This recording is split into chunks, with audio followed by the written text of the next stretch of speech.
เจริญพรท่านสาธุชนทั้งหลายรายการธรรมทานจากวัดพุทธปัญญาเมืองพอโมนารัฐแคลิฟอร์เนียประเทศสหรัฐอเมริกามาพบกับท่านผู้ฟังท่านผู้ชมอีกวาระหนึ่งรายการธรรมทานจากวัดพุทธปัญญานำเอาเรื่องราวที่น่าสนใจ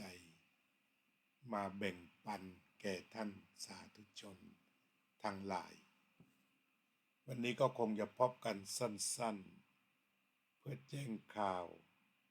แก่พี่น้องสาธุชนชาววัดพุทธปัญญาในสหรัฐอเมริกาที่พอจะมาร่วมงานวันศาสตร์เดือน10ได้ปีนี้วัดพุทธปัญญาจัดงานวันศาสตร์เดือน10วันอาทิตย์ที่21กันยายนพุทธศักราช2568ก็เป็นวันขึ้นวันแรม15ค่ำเดือน10นั่นคืออีก7วัน6วันนับจากนี้ไปวันนี้วัน8ค่ำแล้วทีนี้วันจันทร์จึงจะเป็นวันพระที่ตรงแต่เนื่องจากในอเมริกานั้นคนส่วนใหญ่มักจะว่างกันในวันอาทิตย์จึงจัดงานวันศาสตร์ในวันอาทิตย์ทีนี้งานวันศาสตร์นี้ไม่ได้เขียนว่าวันศาสตร์ไทยทั้งนี้ก็จะเป็นไปในรูปของศาสตร์นานาชาติเพราะว่าบางทีเราก็มีพี่น้องร่วมศาสนาแล้วก็นับถือบรรพบุรุษเหมือนกันเช่นพี่น้องชาวพุทธลาวซึ่งมีอยู่เป็นจำนวนมากที่มาร่วมทำบุญปฏิบัติธรรมอยู่ที่วัดพุทธปัญญาจึงมีความเอื้อเฟื้อเป็นนานาชาติไม่เรียกว่าวันศาสตร์ไทยหรือวันตายายปักใต้ก็ถือว่าทั่วไทยเราก็อยู่ในเทศกาลหรือในช่วงของการรำลึกถึงบรรพบุรุษเรียกว่าความรู้สึกกตัญญูกตเวทีมีอยู่กับคนไทยทุกคนมีอยู่กับชาวพุทธทุกคนเพราะชาวพุทธเป็นคนดีดังคำที่ว่า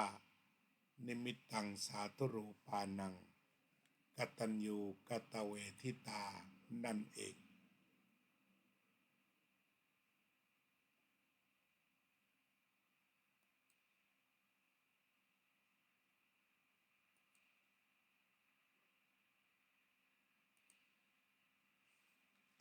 เพราะฉะนั้นเมื่อถึงวันเดือน10โดยเริ่มตั้งแต่แรม1ค่ำชาวพุทธก็มักจะทำบุญหาบรรพบุรุษตามความเชื่อท้องถิ่นว่าผู้ที่ล่วงลับไปแล้วนั้นหากว่าไปตกทุกข์ยากลำบากหรือต้องตกนรกทางนรกเขาก็จะเปิดให้บรรพบุรุษเหล่านี้มาเยี่ยมเยือนเพื่อรับส่วนบุญถ้าได้มากพอก็ไม่ต้องไปเกิดในนรกจะได้ขึ้นสวรรค์ในหลายๆพื้นที่ก็จะใช้เวลา15วันดังกล่าวมานี้ในการทำบุญอุทิศส่วนบุญส่วนกุศลแก่ท่านผู้ล่วงลับไปแล้วอย่างจริงจังจึงทางวัดพุทธปัญญาจึงเอาวันที่21อันเป็นวันอาทิตย์เป็นวันจัดเป็นวันนัดหมายที่อยู่ก็เหมือนเดิม 1157อินเดียนฮินบลวาด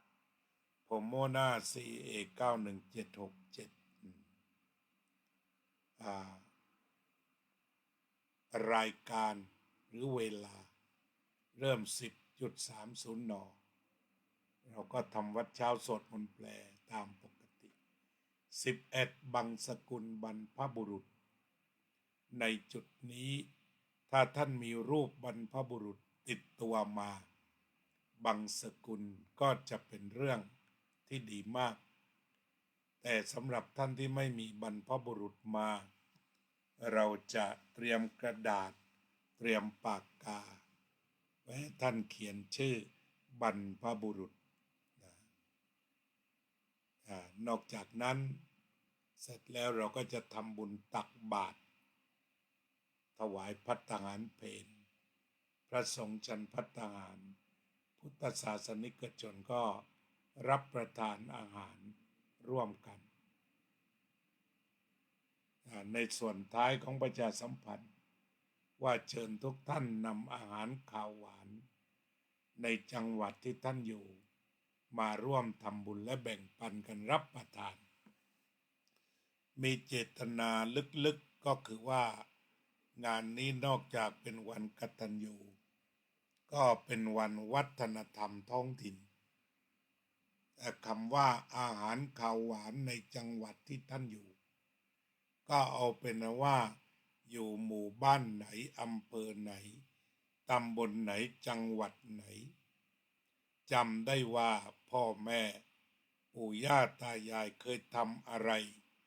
รับประทานที่เป็นพิเศษจะไปซื้อที่อื่นไม่มีต้องที่นี่เช่นรสชาติพิเศษสีสันพิเศษเครื่องปรุงพิเศษสิ่งที่เราเห็นได้ว่าแตกต่างกันมากทุกภาคเช่นน้ำยาขนมจีน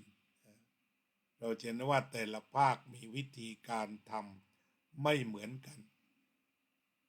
แกงหลายอย่างของแต่ละภาครสชาติสีสันไม่เหมือนกันขนมแต่ละภาคไม่เหมือนกันแต่ละหมู่บ้านแต่ละท้องถิ่นด้วยความเคารพภูมิปัญญาของบรรพบุรุษลองกันดูว่าท่านผู้ใดในท้องถิ่นใดหมู่บ้านไหนมีอะไรพิเศษน้ำพริกอีกอย่างหนึ่งก็จะมีข้อแตกต่างกันการหุงข้าวก็มีข้อแตกต่างกันสิ่งเหล่านี้เราเรียกว่าวัฒนธรรมท้องถิ่นภูมิปัญญาบรรพบุรุษฉะนั้นก็ท่านผู้ใดมีของดี เรียกว่าอย่างนั้นของดีประจำบ้านของดีประจำตำบลของดีประจำอำเภอของดีประจำจังหวัดของดีประจำภาคเช่นยกตัวอย่างเราไปเที่ยวเมืองจันทร์ก็กินหมูชะมวงเนี่ยหมูชะมวงนี่เป็นยังไงไปทางเหนือก็เรียกว่าแกงแคเป็นยังไงชัดเจนไปทางอีสานนี่ก็ลาบส้มตำนะขึ้นหน้าขึ้นตาแต่ว่าแต่ละแห่งก็อาจจะมีเครื่องปรุงที่ต่างกันภาคใต้แกงไตปลาภาคกลางแกงเขียวหวานอย่างนี้เป็นต้นในแต่ละแห่งผัดไทยเป็นยังไงในแต่ละแห่งอาจจะใส่กุ้งหรือใส่หัวไชโป๊ะหรือมีสูตรอะไรเป็นพิเศษเครื่องปรุงเป็นอย่างไรอันนี้ก็พร้อมเพรียงกันนั่นเองอันนี้ก็คือวันนี้ก็ขอเป็นการประชาสัมพันธ์ล้วนๆเพียงแค่นี้ก่อนพบกันวันที่21กันยายน2568นะอาตมานัดญาติโยมแล้ววันนี้ก็จะมีภารกิจภายนอกเล็กน้อยฉะนั้นก็คงจะคุยกันแค่นี้ทักทายโยมประพันธ์วงพาณิชย์โยมบัวผันหอนโยมไพจิตโยมสุนิต โยมอุบลอินทวงศ์โยมโจ้โยมกัลยาว่องทิพย์คงคาโยมแค้นธนาโยมน้อยพรหมประเสริฐโยมจิรารัตน์เกียรติสันติกุล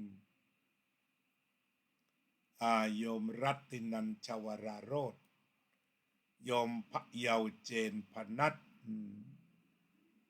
ขับแกงเลียงยอดภูมิอร่อยครับต้องใส่หัวมันด้วยแม้ทางอเมริกาหาไม่ได้เอาเลยยอดภูมิ เคยมีเหมือนกันคุณรัตนาเอาตรงมาจากเขาแงนนานแล้วเรียกว่าต้มกะทิแห้งมาเลยแล้วก็พามาจัดการซะที่นี่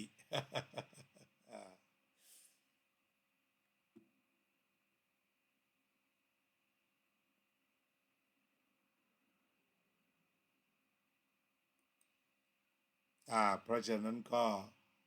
ขอขอบคุณทุกท่านที่ร่วมกันมาชมรายการวันนี้ก็คงจะทักทายกันแค่นี้และอำลากันแค่นี้ก่อนพบกันใหม่วันพรุ่งนี้จ้า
พระพุทธองค์ท่านทรงตรัสรู้เป็นสัพพัญญูตรัสสอนความจริงว่าธรรมะย่อมชนะทุกสิ่งเป็นที่พึงพิงแก่ผู้ประพฤติชอบธรรมธัมโมจะวินาโส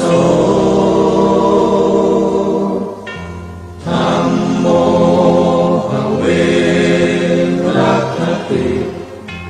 ธัมมัจจาริอำนาจใดๆก็ตามย่อมถึงความพินาศถ้าขาดธรรมะประจำไม่มีใครอยู่ค้ำฟ้าเราต่างเกิดมาใช้กันจงอยู่ในศีลในธรรมคิดทำแต่กรรมที่ดีธัมโมจะวินาโสธัมโมภเวรัคติธัมมัจจาริธรรมส่องสว่างสู่ทางสุขสีคำจุนโลกนี้นิรันดร์ธัมโมจะวินาโสธัมโมภเวรัคติธัมมัจจาริ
บาลอนุทิน ผ่าน